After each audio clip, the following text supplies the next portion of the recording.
Salut à tous, c'est Lily. Dans la vidéo d'aujourd'hui, je vous propose un petit tutoriel Photoshop qui vous montre comment créer rapidement et facilement des ambiances lumineuses et des ambiances colorées dans vos illustrations. Alors je précise que c'est peut-être pas forcément un tuto destiné aux débutants complets sur Photoshop, c'est-à-dire que si vous ne connaissez pas du tout l'interface, les outils de base, que vous connaissez pas le principe des calques, etc., vous risquez de ne pas comprendre grand-chose à ce que je raconte. Mais à partir du moment où vous maîtrisez l'outil Photoshop à peu près, je pense que vous ne devriez pas avoir de problème à suivre ce petit tutoriel. Autre précision, je travaille sur la version allemande de Photoshop puisque j'habite en Allemagne et que j'ai installé Photoshop en allemand, mais je vais essayer de vous traduire à chaque fois les termes en français pour que vous puissiez vous y retrouver sur votre propre logiciel. Alors, je vais vous montrer en direct le principe de ce petit tutoriel en ouvrant une illustration que j'ai faite sur Photoshop. Donc vous voyez ici, c'est une illustration qui m'a pas pris du tout beaucoup de temps puisqu'il s'agit en fait d'un croquis de mon carnet de croquis qui ressemblait tout bonnement à ça. Donc un croquis au bic sur une page blanche auquel dans Photoshop j'ai rajouté des couleurs en aplat. Donc vous voyez qu'il n'y a vraiment aucun travail sur les ombres et lumières, ce sont juste des aplats de couleurs, ça a dû me prendre 10 minutes maximum. Et un fond à l'aquarelle, pareil, c'est juste une texture aquarelle à laquelle j'ai pas apporté de modification non plus. Donc on est sur un dessin rapide, auquel j'ai pas envie de consacrer trop de temps, où j'ai pas envie de passer 3 heures à faire une colorisation hyper poussée des ombres et des lumières, etc. Mais auquel j'ai quand même envie de donner un rendu un peu sympa et une ambiance lumineuse. Pour ça, je vais utiliser 2 outils qui sont disponibles dans n'importe quelle version de Photoshop, donc vous n'avez pas du tout besoin d'avoir la dernière version pour faire ce que je vous montre là. Le premier outil qu'on va utiliser, c'est l'outil dégradé. Donc l'outil dégradé, il est dans votre barre de menu à gauche. C'est l'outil qui est juste sous la gomme. C'est l'espèce de petit rectangle noir et blanc, voilà, que je vous montre ici. En sachant que si vous appuyez tout simplement sur la touche G de votre clavier, c'est le raccourci qui permet d'utiliser l'outil dégradé. Et le deuxième outil qu'on va utiliser, c'est les modes de fusion des calques. Donc ceux-là, vous les retrouvez dans votre menu de droite, dans ce menu horizontal qui, par défaut, est placé sur Normal. Et si je clique dessus, vous voyez qu'il y a toute une liste qui s'affiche dans un menu déroulant. C'est ça, les modes de fusion des calques. Mais on va y revenir dans 2 petites minutes. Si j'ai envie de donner à ce dessin une ambiance lumineuse, un peu sympa, qui donne un rendu fini. Dans un premier temps, je crée un nouveau calque que je vais venir placer au-dessus de tous mes calques précédents. Donc je le fais glisser vers le haut jusqu'à ce qu'il soit au-dessus de tous les autres. Dans un deuxième temps, je vais déterminer les couleurs de mon ambiance lumineuse. Je vais choisir 2 couleurs, donc les possibilités sont infinies, hein, à vous d'expérimenter. Moi, ce que j'aime bien, c'est prendre une couleur chaude et une couleur froide. La couleur chaude qui va être l'équivalent de ma source de lumière, et la couleur froide qui va être l'équivalent de mes zones d'ombre. Pour ça, donc, je vais dans mon sélecteur de couleurs, dans mon menu de gauche, je choisis une première couleur.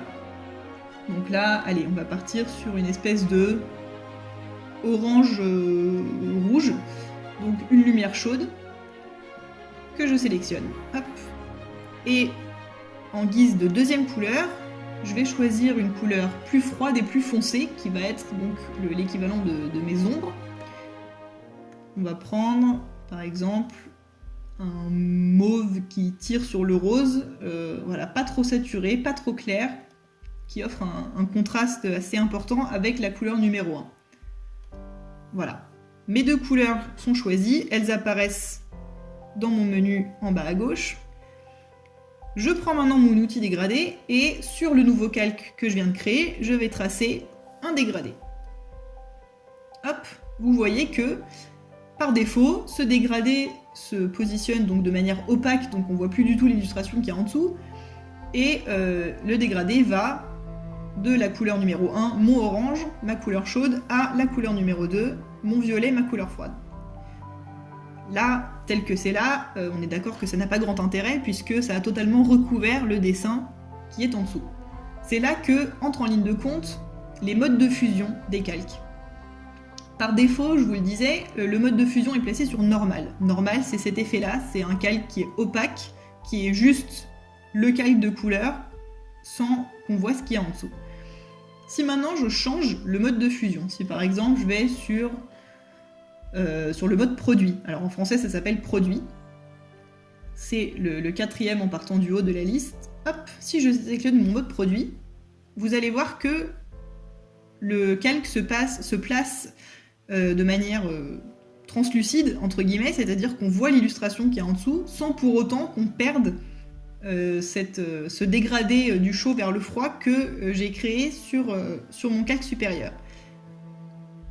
Même si le résultat n'est pas forcément très intéressant, on voit que déjà, tout de suite, mon dessin prend une ambiance. Là, je sais pas, on a l'impression que le personnage est dans une espèce de semi-obscurité avec une source de lumière chaude qui lui vient de la droite.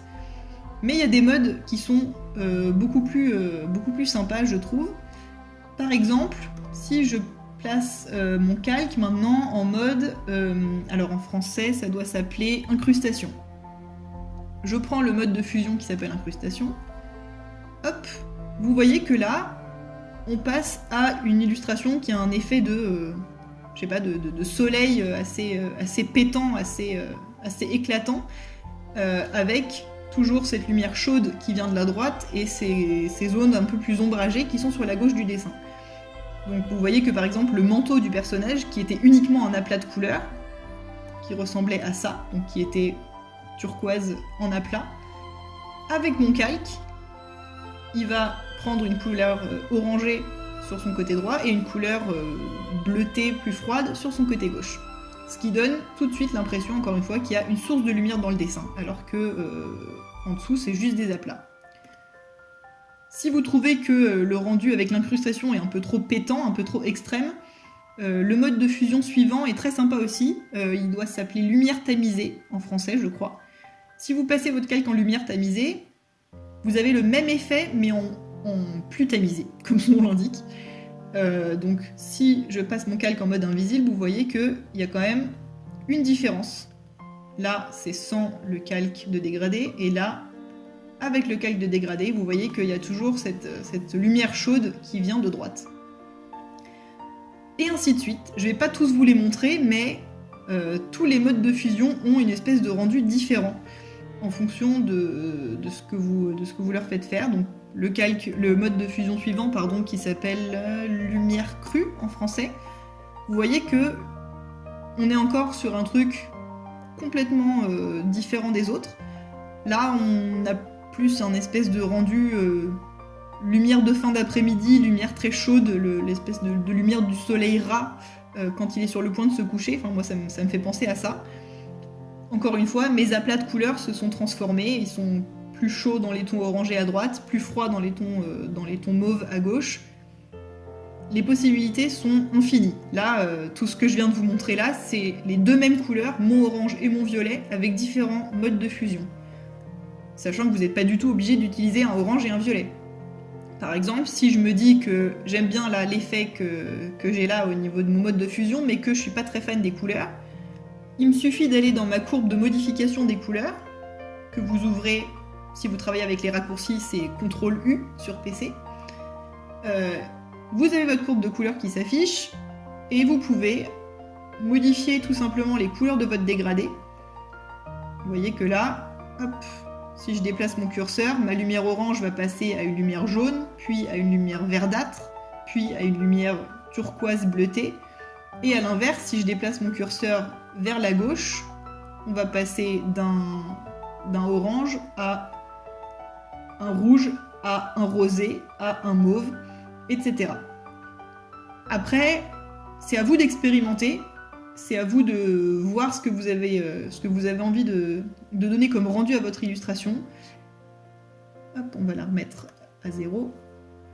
Il va de soi que c'est pas la manière la plus détaillée, la plus précise de travailler la lumière dans Photoshop. Moi, il m'arrive de passer 4, 5, 6 heures sur la mise en couleur et la mise en lumière d'un dessin, et là j'ai évidemment plus de possibilités.